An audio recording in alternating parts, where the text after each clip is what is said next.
O Tanjobi omedetou gozaimasu. Isto é japonês para parabéns. O Observador faz 12 anos e, em vez de bolo, oferecemos uma visita ao Japão com a Pinto Lopes Viagens. Assine por apenas 39,90€ e habilite-se a ganhar. 12 anos a escrutinar o poder, 12 mil quilómetros para celebrar. Assine hoje em observador.pt. Arigatou.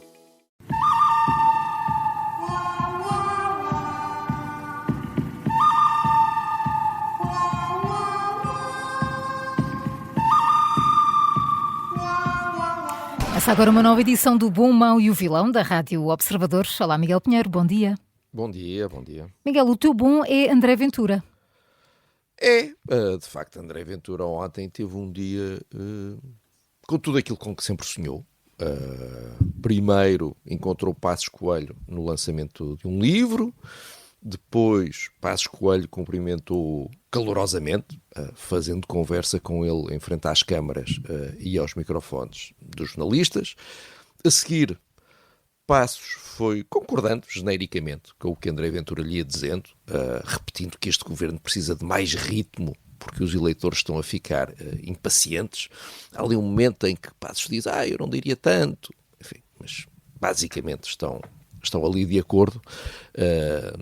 Passos Coelho não lhe disse, então, André, então onde é que saiu aquela ideia de baixar a idade da reforma? Não lhe disse nada disto. Concentraram-se no que os une. E logo depois sentaram-se os dois lado a lado, como se fossem grandes amigos. Eu bem sei que nestas coisas as pessoas normalmente sentam-se onde lhes dizem para se sentar, mas enfim, um momento simbólico lá ficou. Por fim, houve a linguagem. Ao apresentar o livro, a dada altura, Passos Coelho disse isto, eu vou citá-lo. Quando, com medo do populismo, o político do mainstream lhe veste a casaca para evitar que o populismo chegue com o voto ao palácio e resolve então ser mais populista do que o populista, normalmente a história mostra que a coisa não funciona. Enfim, aqui está naquela parte a cópia, o original, não é? Mas depois acabou assim. Eu vou continuar a citar, peço antecipadamente desculpa pelas palavras. Não são minhas, mas enfim. Ele disse isto. O que é autêntico e genuíno sempre se manifesta de forma muito mais eficaz do que o que é postiço.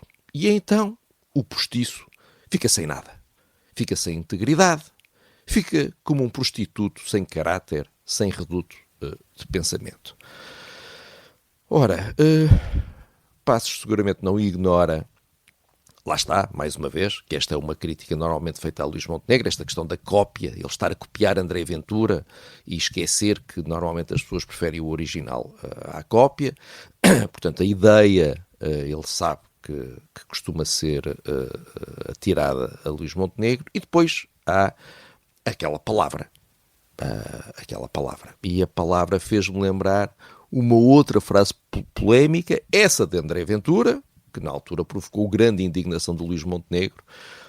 Em 2024, o líder do Chega criticou o PSD por oscilar ali entre uma possibilidade de aliança com o PS ou com o Chega, e André Ventura disse isto. Eu vou também citá-lo. Ficámos com uma espécie de PSD prostituta política. Prostituto, enfim, ao usar a mesma palavra que André Ventura, parece-me que Passos Coelho diminuiu-se.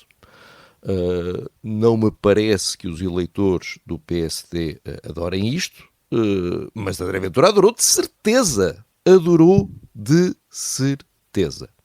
Por isso. Apesar de ele ser nesta história também o verdadeiro populista, não é? Porque os outros são imitação. Sim, Paulo, mas ele não parece que tenha problema com isso. Se ele é autêntico e genuíno, para usar as palavras de Passos Coelho, se é autêntico e se é genuíno, e se as pessoas o preferem, quer dizer, o populismo, na verdade, é uma corrente política muito antiga. Nos Estados Unidos há muitos políticos que se apresentam como sendo populistas. Não é necessariamente insulto, ao contrário de outras palavras em certas circunstâncias, não é? É verdade. Miguel, o teu mal irritou-se. Pois, Luís Neves irritou-se, mas irritou-se muito, muito, muito, muito, muito. O Ministro da Administração Interna falou ontem aos jornalistas para defender a escolha do Major-General Viegas Nunes como novo líder do Ciresp, apesar das suspeitas lançadas pelo agora ex-secretário-geral adjunto do MAI, que se demitiu por causa desta nomeação. Enfim, fez aquilo que eu tinha apelado a que não fizesse. Mas a mim ninguém me ouve. Portanto, decidiu falar ali na entrada de um edifício qualquer e resolveu improvisar umas palavras. Isto corre sempre mal. Convinha que os ministros metessem isto na cabeça. Assuntos sérios tratados à entrada de um edifício corre sempre mal. E neste caso, correu mal. Porque além de defender Viegas Nunes, Luís Neves atirou-nos a tese da cabala. E foi a seguinte, aqui vai. Ele disse isto. Na sua gestão, deixámos de estar nas mãos de monopólios porque é disso que estamos a falar. Vamos lá ver se nos entendemos. Para passarmos para a defesa do erário público. Ora, há aqui um problema de tom, como será percebido pela minha capacidade de representação. Há um problema de tom e há um problema de conteúdo. O problema de tom é esta irritação. Durante anos, Luís Neves passou uma imagem de tranquilidade sempre que falava enquanto diretor nacional da PJ, especialmente nos momentos mais difíceis. E ele tem de levar essa imagem para a política. Ele não pode ficar a espumar logo que surge a primeira contrariedade. Quer dizer, a imagem dele é a de alguém tranquilo. De repente passa a ser alguém irritado. Não me parece que seja uma boa medida política. E depois há o conteúdo. Então, nós estivemos durante anos nas mãos de monopólios sem que alguém defendesse o erário público? Olha lá, é que isto interessa muito, porque eu sou contribuinte. Mas então, vamos continuar a conversa. Acho que temos que continuar esta conversa. Que monopólios eram esses?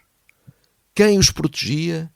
Quem é que não defendeu o erário público durante anos? Eu espero de um ministro que me conte tudo. Ainda por cima, o ministro acabou de chegar, de fora da política, e apanha ali, de repente, um monopólio, durante anos, mantido por pessoas que não defendem o erário público. Então diga tudo, atire tudo cá para fora.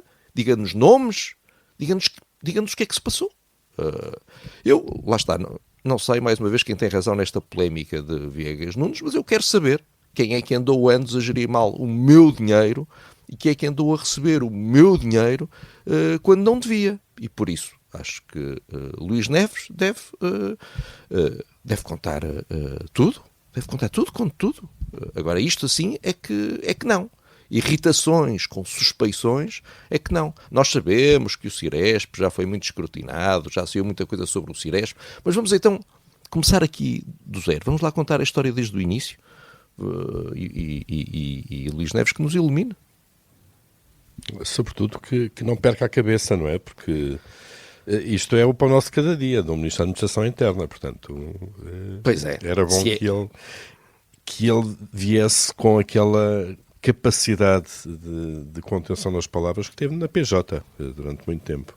Sem dúvida. Tem de conseguir aguentar estas coisas sem perder a cabeça, acho eu. Miguel, só fica a faltar o teu vilão, quem é? Olha, o SNS, a SIC Notícias contou ontem a história de uma grávida de 40 semanas, a quem arrebentaram as águas e que se dirigiu ao hospital de Faro. E lá fecharam-lhe a porta na cara, nem lhe permitiram fazer a triagem, porque, santo Deus, não tinha telefonado antes para a linha SNS 24. Como é que é possível? Rebentaram-lhe as águas, estava ali numa aflição e, em vez de pegar o telefone, pegam no telefone para tudo, estão sempre agarrados ao telefone e agora não pegam no telefone. Realmente. Bem, só havia uma obstetra exclusivamente reservada para casos em que haja risco para a mãe ou para o feto e por isso o hospital recusou-se a atendê-la. Com certeza que só há uma médica para situações graves. Com certeza que não pode agora, de repente, tratar assim, só porque sim, de outros casos, mas aqui até se deu uma coisa que foi a grávida lá fora ligou para o centro idoso, o INEM chegou, viu-a e voltou a pedir ao hospital que fizesse o parto. Portanto, desta vez o pedido não foi de uma grávida nervosa, poder-se-ia dizer, foi do INEM, mas nem assim, perante isto, a grávida foi levada para Portimão, a 70 km de distância, onde foi feito o parto, felizmente correu tudo bem. E eu só fiquei com uma dúvida. Se tivesse sido um hospital privado a fechar a porta na cara de uma grávida, ignorando um pedido do INEM, o que é que se estaria a dizer hoje? Eu só queria que as pessoas fizessem este exercício. O que é que se estaria a dizer hoje? Se calhar não se pode dizer às 8h30 da manhã em público numa rádio, não é? Pois, se calhar não. Miguel, regressas depois do meio-dia com o Real Politique, com o Sérgio Sousa Pinto. O que vão falar hoje? Olha, vamos ter que falar de Passos Coelho, tentar perceber quem é que manda na direita, quem é que quer mandar na direita, que confusão é esta.